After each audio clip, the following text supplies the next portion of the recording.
Hello everyone and welcome back to my channel. My name's Ian. I read stories and put a few other bits and bats of playing things and anything that's interesting that I see out my window on my channel. I'm at the moment I'm reading stories from a book that's over 50-year-old, so all these stories are real and have not been changed in any way, shape or form. If you like my what I do, please subscribe and like my channel. Thank you. I'm going to read a story today. This is about an ancient pharaoh who was called Cheops, and it's about how all Egypt toiled to build his tomb. So I'll start now. The story is called Immortality for a Pharaoh. So I'll start. Egypt is a treasure house of engineering miracles, both ancient and modern. No two feats demonstrate this 5,000-year link more dramatically than the building of the Great Pyramid of Cheops.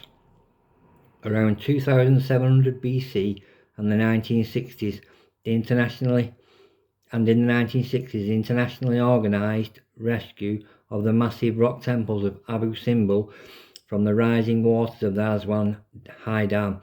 The Great Pyramid rises as high as a 42-storey modern building and covers 13 acres of desert. Within this solid stone structure there is room for St Paul's, Westminster Abbey, St Peter's in Rome and the cathedrals of Florence and Milan. It contains enough stone to build a 10-foot wall around the whole of the boundaries of France. When the ancient Egyptian engineers began to build this massive structure, they had first to establish a truly horizontal surface for the foundation. They did this by cutting channels in the rock, filling them with water, and then on a calm day sticking in rods and measuring the water line. With the aid of this giant spirit level, they then cut the surface of the rocks down to the water line. Countless thousands of masons, quarrymen and labourers toiled for 20 years to build the tomb on the Giza Plateau for the pharaoh Cheops. Its stones range in weight from 2.5 to 15 tons, and in total they number an awesome 2.5 million. Yet the men who quarried these stones and raised them into position used no mechanical aids except the lever, the roller and the inclined plane. Even the wheel was to remain unknown in Egypt until 300 years more had elapsed. Without possessing any fine measuring instruments, the Egyptians achieved an astonishing degree of accuracy. The corners of the pyramids are almost perfect right angles and the sides precisely face the four main points of the compass: north, south, east and west. The ancient architects almost certainly managed this remarkable feat with use of astronomical observations. That means looking at the stars. Originally, the building was encased in blocks of white polished limestone. A few casing stones which survive near the base are so exquisitely cut that a piece of paper cannot be inserted between them. The building of the Great Pyramid was a highly organised and coordinated effort. From the Nile, half a mile away, a great stone causeway was built, sloping gently upwards to the lip of the plateau. This construction alone took almost 10 years. Along its slope work gangs hauled huge chunks of stone on wooden sledges using thick strong ropes made from placid reed. Quarrymen worked at three widely separated parts of Egypt. The stone for the massive central core of the pyramid was cut from the coarse desert sandstone of the Giza region itself. From the east bank of the Nile came the limestone for the casing. The granite that lined the inner galleries and burial chamber was hewn from rock at Aswan, at the first cataract of the Nile, and was floated 600 miles downriver on huge barges, an enormous operation. The Aswan quarrymen used mallets of dolerite, a stone harder than granite, to roughly cut the blocks. At the pyramid site, masons accurately trimmed the blocks to their final shape, using abrasives to give them their final high polish.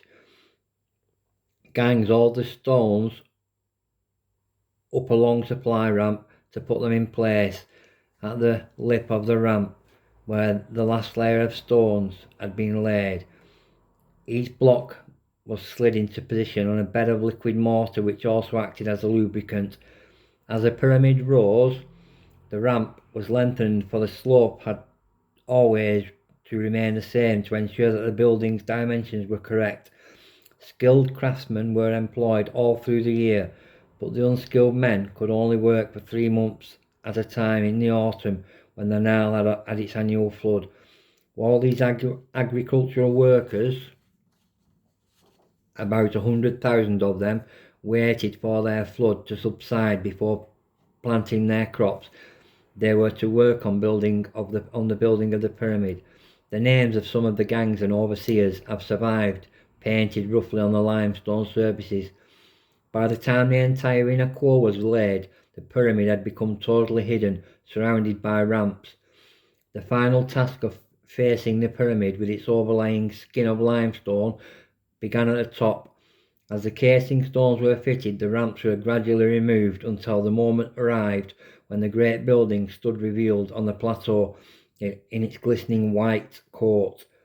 In the heart of the pyramid, more than 140 foot above the desert floor, but still far beneath the peak of the building, is the king's chamber, a cell which is lined with polished granite. At one end of the room, let into the floor was a stone sarcophagus intended to be the last resting place of the mummified body of the pharaoh Cheops.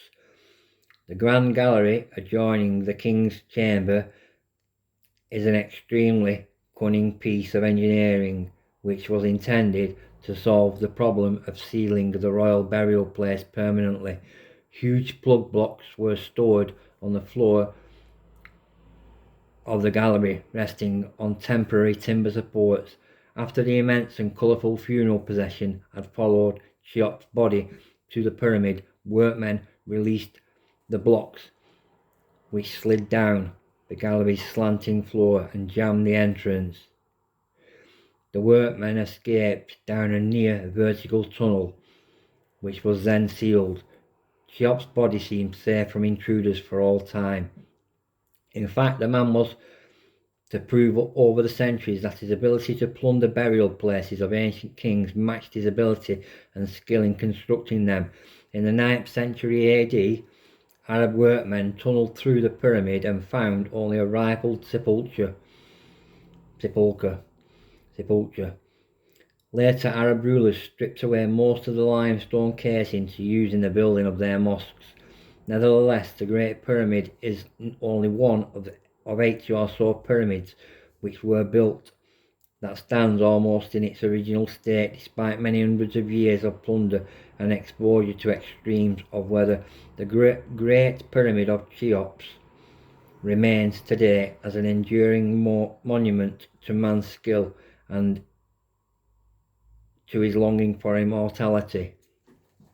That was about the Great Pyramid of Cheops.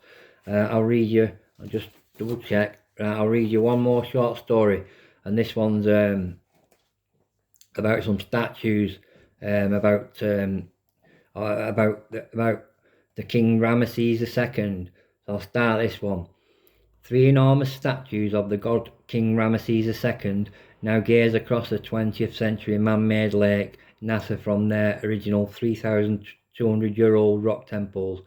They survived because of the world's most spectacular removal job. In 1963, these and other antiquities faced destruction from the rapidly rising water behind the Nile's New Aswan Dam.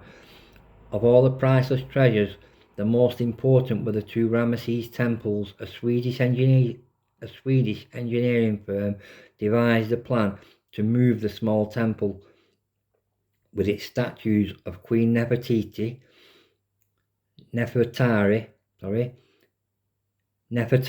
and the Great Temple with those of Ramesses III complete, and the 67-foot seated but broken 4th one.